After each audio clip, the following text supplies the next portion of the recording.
أستاذ رشدي، أنت قلت كلمة كده مرت مر الكرام، لكن أنا في ذهني سجلتها وكنت عايزة أرجع وأقف عندها تاني. اتفضل. وإحنا بنتكلم من شوية قلت لي ويعني العذاب اللي شفته ومش عارف إيه. أنا عايزة أرجع للعذاب ده. معظم الفنانين أيوة. معظمهم بيعترفوا بأنهم بيمروا بأشواك كثيرة أيوة. وبآلام كبيرة عبال ما بيوصلوا لعالم النجاح. أيوة. أنت منهم؟ يعني أنا متجايز أكتر منهم شوية يعني. ليه أنت ابتديت تغني بقالك كام سنة؟ أنا بغني من 28 سنة. أنت لسه من شوية بتقولي أنا عمري 38 سنة. بغني يعني من عندي 10 سنين وأنا طفل. والحقيقة أنا والدتي ما جابتش غيري ولد، ووالدي كان أمله فيا إن أنا أساعده في حياته. كان بيشتغل إيه؟ كان بيشتغل عامل يعني في الريف، يعني أجير يعني. فلاح يعني بيزرع. وكان أمله إن ابنه يكبر ويطلع ويساعده في الأرض. فصوتي وأنا طفل كان واضح، وصوتي كان حلو يعني بيقولوا. كنت بقلد الفنانة ليلى مراد. فتصادف إن ست أم كلثوم جت بلدنا اللي هي تسوق، وكنت بغني لنائب بلدنا اللي في البلد ده. فقالت الواد ده خسارة، ممكن تودوه مصر يدرس وتلحقوه قبل ما يدرك ويكبر صوته يتغير، يعني راعوه خدوا بالكم منه. دي ست ام كلثوم؟ ست ام كلثوم كان جت في النائب بتاع بلدنا في الوقت ده كان الحسين زعلوك ايام الوفد والسعديين وحاجه زي كده. كان في حفله مقامه كبيره في تسوق يعني. تعبت بقى في اللي خدوني في الريف، كان ياخدوني الناس في الحفلات، ووالدي ما كانش راضي يعني مش مقتنع ان ابنه يطلع مغني. يعني ايه؟ ما اعرفش والدتي كانت حاسه بيا ان انا هكون في حاجه او ممكن اغني واعمل حاجه يعني. فلا، خدتني ولففتني يعني انا اخدت نفسي بقى وانا طفل، واحتضنني بعض الناس الكويسه الطيبين يعني يعلموني. فوالدتي قالوا لازم اتعلم يعني. وانا صغير كنت في كتاب، انما وانا طفل يعني ودوني مدرسه الزامي عشان اتعلم اكتب واقرا وافهم انا بعمل ايه. والدي لما شافني بكتب وبتاع قام قال نوديه يكتب عند اي حد ياخد يساعد ويديله اجر يعني. ما نفعتش يعني كانوا عايزين يطلعوك كاتب او حاجه كده، موظف صغير. اي حاجه كاتب. الانفار اللي هم بتوع الحاجات كده بيلموا القطن والحاجات، الانفار يعني الرجاله والرحاله يعني. ده امل والدك، لكن انت في الوقت ده كان املك ايه؟ انا كنت حاسس اني يعني عاوز اغني، وكنت بتخيل حاجات كانت كبيره عليا يعني اسمع يعني. وانا طبعا بدات اقرا وافهم ايه الاوبرا وايه البتاع. كنت اسمع في الراديو نحن الان على مسرح كذا مش عارف ايه. انا كنت اتخيل وانا ماشي انا كده يعني اتخيل ابقى انا المذيع وانا المغني وانا ماشي واكلم نفسي. كنت عايش في الاحلام دي يعني انت عايش في الوقت ده في حلم كده بيقول لك والان نحن على مسرح دار الاوبرا في القاهره ونستمع الى وصله غنائيه لمحمد رشدي. ايوه كنت عايش على وصلنا يعني على وصلنا للهدف يعني. وبعدين بعد بقى العذاب يعني بعد شويه الكفاح اللي في الريف وكده ادركت صوتي بدا ياخد شكله. جيت معهد المزيكا ادرس، فدخلني برضه نائب بلدنا اللي هو حصل عمل بوسيط الست ام كلثوم، فدخلني معهد الموسيقى قسم الاصوات. الحقيقه عشان اعيش ما كان مش ممكن طالب يتنقل من الريف عشان يدرس، مساله صعبه جدا. انا عندي عقده كباريهات، ما اشتغلش في كباريهات ولا اشتغلش حاجه. حاول كانت ايامها الست بديعه مصابني، هي صاحبه اكبر كباريه في هناك. فنائب بلدنا الحقيقه خدني في سنه 47، خدني وداني عند الست بديعه مصابني وعملت لي 9 جنيه في الشهر. اطلع اقول موال في وسط كويسين 9 جنيه دول من 20 سنه يعني ما كانوش. كنت بدفع الاوتيل لو نايم وكده يعني. كنت قاعد في اوضه كده. طب ودلوقتي بتاخد كام في الحفله؟ الحفله اللي ولا كل واحد يذوقه. كل واحد يذوقه. 9 جنيه عملت لك بديعة مصابني؟ عملت لي 9 جنيه. وبعدين بقيت ادرس في المعهد وكده، واحاول اوهم والدي بقى ان انا يعني دلوقتي نجوم السينما. التحقت بالمعهد؟ دخلت المعهد. كويس. يعني انت درست في المعهد؟ درست في معهد فؤاد، كان الاول اسمه فؤاد الموسيقى العربيه، دلوقتي معهد الموسيقى العربيه. ودرست نوتة ودرست سولفيج؟ درست كان مدرس السولفيج الاستاذ ابراهيم حجاج، كان العود منصور عوض اللي هو الله يرحمه دلوقتي، كان معلم الست ام كلثوم، والتواشيح الاستاذ الحريري. يعني وهو ده اللي عمله فيا الحقيقه نائب بلدنا، يعني اللي هو عضو مجلس النواب بتاع بلدنا. كان بيبقى النائب لما ينجح لازم محسوب عليه اهل البلد كلها انه متكفل بكل خدماتهم وحاجه زي كده. طبيعي. فدخلت قعدت مده كبيره في القاهره بقى عند بديعه مصر. عند بديعه قعدت عندها شويه، واو يعني كده. يعني كنت تغني اغاني ناس تانيين في الوقت ده؟ يعني يقولوا لي قول موال في استعراض، كانت تلبسوني مثل اذكر ممكن ست بديعه شايفين دلوقتي كانت بتعمل استعراضات رهيبه جدا وكبيره. كنت البس لبس نابليون ولبس هارون الرشيدي لبس هارون الرشيدي ولبس فلاح في استعراضات. كانت الحقيقه كانت يعني فكرها كان متقدم بشكل خطير جدا. يعني الواحد بيشوف حاجات دلوقتي، شوف بقول لك من 20 سنه حاجات كانت ظريفه جدا، ومسرح كان مدرسه. كان فيه قبل مني، كان قبليها يعني كان فريد الأطرش وعبد المطلب وعبد السيد، كل دول الاساتذه دول الكبار اشتغلوا تحت ايدها. عند الست بقى. طبعا. كانت بتعمل استعراضات وتجيب ملحنين ومؤلفين واكسسوار وملابس. كانت ملكه المسرح الاستعراضي في الشرق. الحقيقه كانت بتعتني بالمسرح جدا يعني. فقعدت فتره من الزمن، وبعدين هي رحلت سابت القاهره ومشيت، فبقيت لايس يعني شويه على نفسي في مصر يعني. كل ده الاذاعه ما كانتش حساني ابدا. الى ان في سنه 50 سمعني الاخ علي فايق زغلول، واللي هو مذيع في الاذاعه دلوقتي، وقال صوتك كويس، ممكن ان احنا نقدمك في الاذاعه. انا بغني ببطء شويه عشان قالوا لي اتكلم ببطء عشان ما نفهمش بتقول ايه، وانا طبيعتي بتكلم بسرعه. الساده المشاهدين كانوا قالوا لي بتكلم ببطء شويه. انا عايزه اقول وساكته لحسن يقولوا زنقته. لا خد بالك من الست يا رستم. فعلا بتتكلم بسرعه قوي. وبعدين ليا ملحوظه ثانيه، صوتك في الكلام واما اغني بسرعه غير صوتك في الغنى. صوتي ما اعرفش انا يعني مش فاهم ديت ايه. صوتين مختلفين تمام. لا ابدا يعني صوتك وانت بتغني حاجه، وصوتك وانت بتتكلم حاجه. بالخوف بس. بالخوف بس نغير بخوف. لا صحيح انا عايزه افهم السر، ايه السر في ان صوتك في الغنى غير صوتك في الكلام؟ والله انا مش عارف يعني، انا انما يعني اما تسمعي الكلام في يعني عبد الوهاب مثلا عايزه اقول ايه، صوته في الكلام هو صوته في الغنى نفس الصوت. هو انا يمكن بغني بنطلق. عبد الحليم كذلك مثلا صوته في الغنى يشبه صوته في الكلام. انا صوتي كبير شويه. انت صوتك مختلف. انا صوتي كبير قوي، فيه طبقات كبيره، عريض وطويل وكبير، يعني صوت كبير متعدد طبقات يعني. فما بغني بدي ابعاد غير ما اقولهاش في الكلام. فبيبقى الكلام يعني محدد في طبقات معينه. بما انك درست يعني في المعهد وكده، تعتبر صوتك يعني داخل في نطاق التنور ولا مثلا الباريتون؟ لا باريتون طبعا. انا متهيألي انك تنور يعني. لا التنور هو يعني الصوت اللي قبل الباص يعني شويه يعني. خدت بال حضرتك؟ وبعدين دخلت المعهد، صرفوا لي في الاذاعه 17 جنيه تاليف وتلحين وفرقه موسيقيه. كان الكلام ده قبل الثوره المصريه يعني. فكان المغني بياخد 17 جنيه وصرف. وكان زميلي الاخ الاستاذ عبد الحافظ زميلي في الوقت ده، فدخلنا في اسبوع واحد وقالوا ان احنا نشجع الشبان دول، فندوهم 17 جنيه تاليف وتلحين واداء وفرقه موسيقيه. نشجع الشبان دول اللي هو انت وعبد الحليم حافظ. كان قبل مننا قنديل وكارم.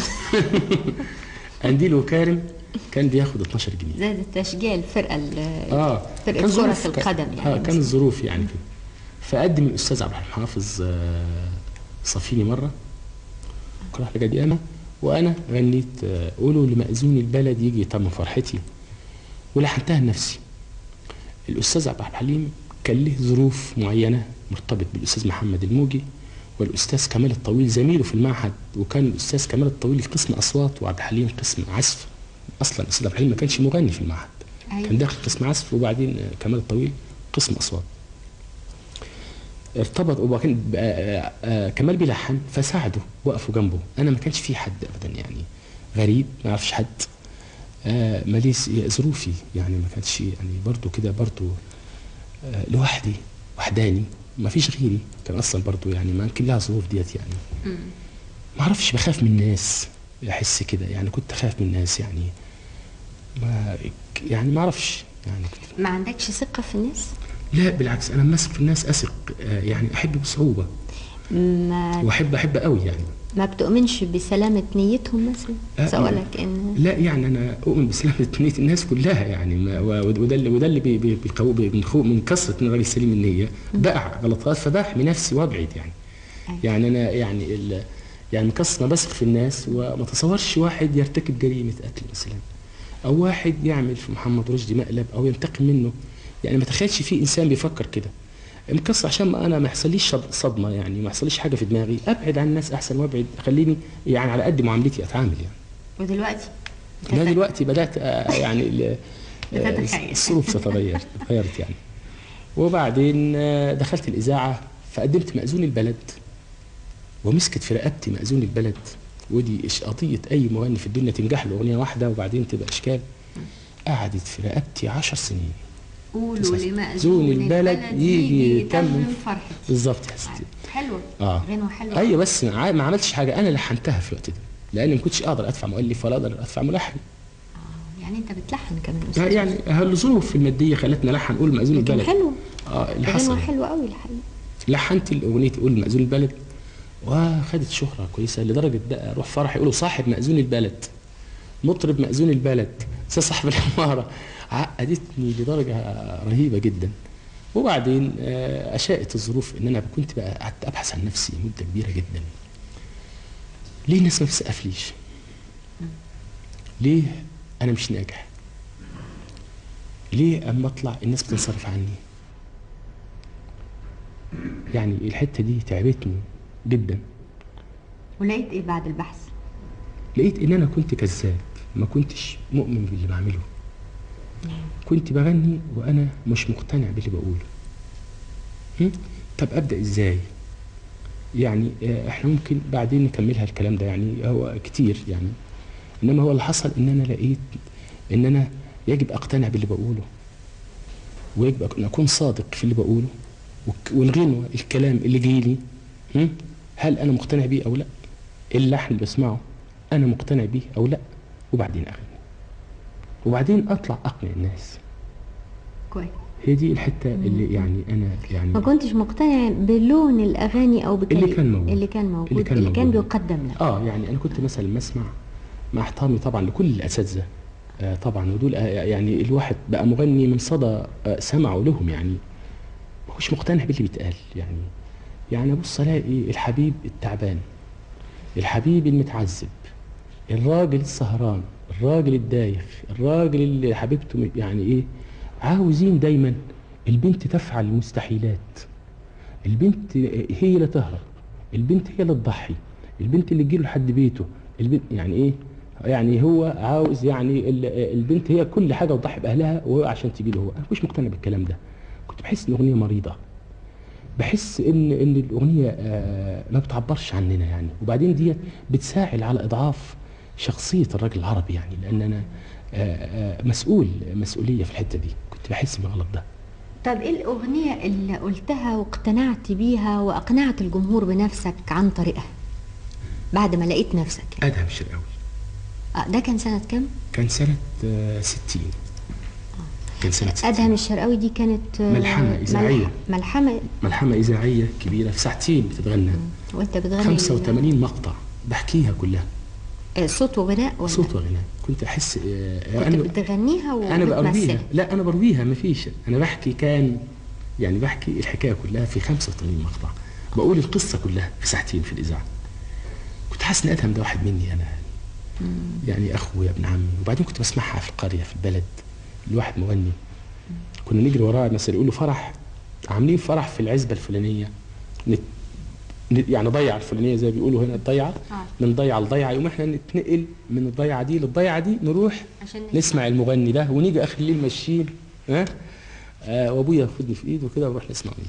فلما جاء قصه ادهم الشرقاوي، كانت الارض انا بعتبرها بالنسبه لكل اللي غنوا بعد كده اغاني شعبي وبقولها يعني صراحه، يعني ان دي الارض اللي فرشت الفولكلور اللي هي اتغنى بعد كده كل الاغاني دي، لان هي يا ريت كنا نقدر نسمع حته من ادهم الشرقاوي.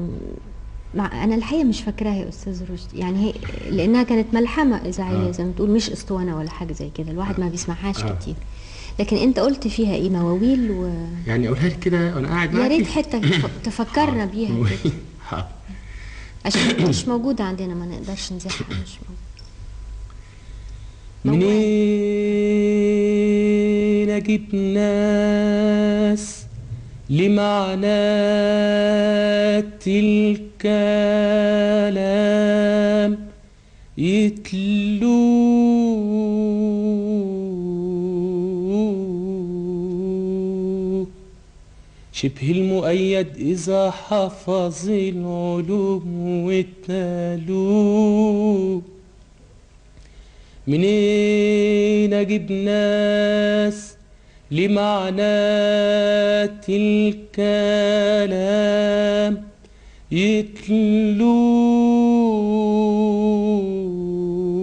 يتلوه، شبه المؤيد إذا حفظ العلوم واتلوه. الحادثة اللي جرت على 7 شرقاوي،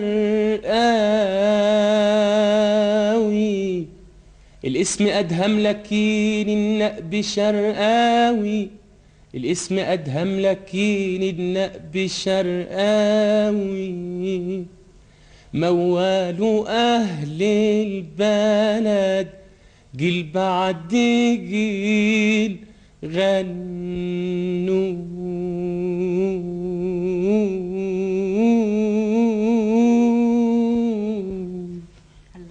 موال يعني موال. طيب انا اذكر ان الاستاذ عبد الحليم حافظ غنى موال برضه وسمى ادهم الشرقاوي. هو بعد نجاح ملحمه ادهم الشرقاوي الاذاعيه ونجحت ولقوا الناس ملتفين حول الراديو، ايه الحكايه، ايه الموضوع، ادهم الشرقاوي طب بيقول ايه؟ هي الحقيقه انا في رايي هم يعني فاتتهم حاجه، الناس اتغيرت، يعني هو بيقول ايه؟ طب نقول ادهم الشرقاوي نعملها فيلم، يعني ماده نجحت نعملها فيلم عشان نكسب منها فلوس. فرمسيس نجيب عملها فيلم، لما جاء رمسيس عملها فيلم، ما فكرش في اللي بيقول ادهم يقولها. هو الظاهر عشان الممثل اللي عمل ادهم يعني كان لسه اسمه صغير، الاستاذ عبد الله غيث، كان لسه ممثل جديد بنزل للسينما، ففكر الاستاذ عبد الحليم حافظ هو اللي يغني الموال. فغنى الاستاذ عبد الحليم حافظ، بس لحنه له محمد الموجي والفه له مرسي جميل عزيز. الكلام ده صنعته الناس، اللي انا بقوله ده صنعته الجماهير، كلام من تراثنا. هم حاول ناس لمعنات الكلام يتلوه، شبه المؤيد اذا حفظ العلوم وتلوه. المؤيد يعني العالم وبتاع. الحادثه اللي جرت على 7 شرقاوي، الاسم الادهم ولكن النقب شرقاوي كده. ده التراث الادبي يعني الادبي. وتلاقي حتى في كلام يقول لك مثلا لبس خواجه وراح يقابلهم عربي فرنساوي كان بكل لسان كلمهم. الفلاح بقى بيشوف الواد المتعلم اللي من اسرته وبيفتخر بيه. فكان ده الكلام، اتغير الكلام في الفيلم يعني بتاع الاستاذ عبد الحميد، بس خدوا كلمه منين اجيب ناس له بس وبعدين غناها. لكن انت بقى ادهم الشرقاوي بتاعتك يعني لا زي ما هو اخذت فترتها وانتهت، ده موجوده لحد دلوقتي وتتذاع في الاذاعه لحد دلوقتي، لان دي ساعتين في الاذاعه. لكن تقدر تقول ان دي الغنوه اللي لفتت نظر الناس اليك واللي لقيت نفسك فيها. ايوه.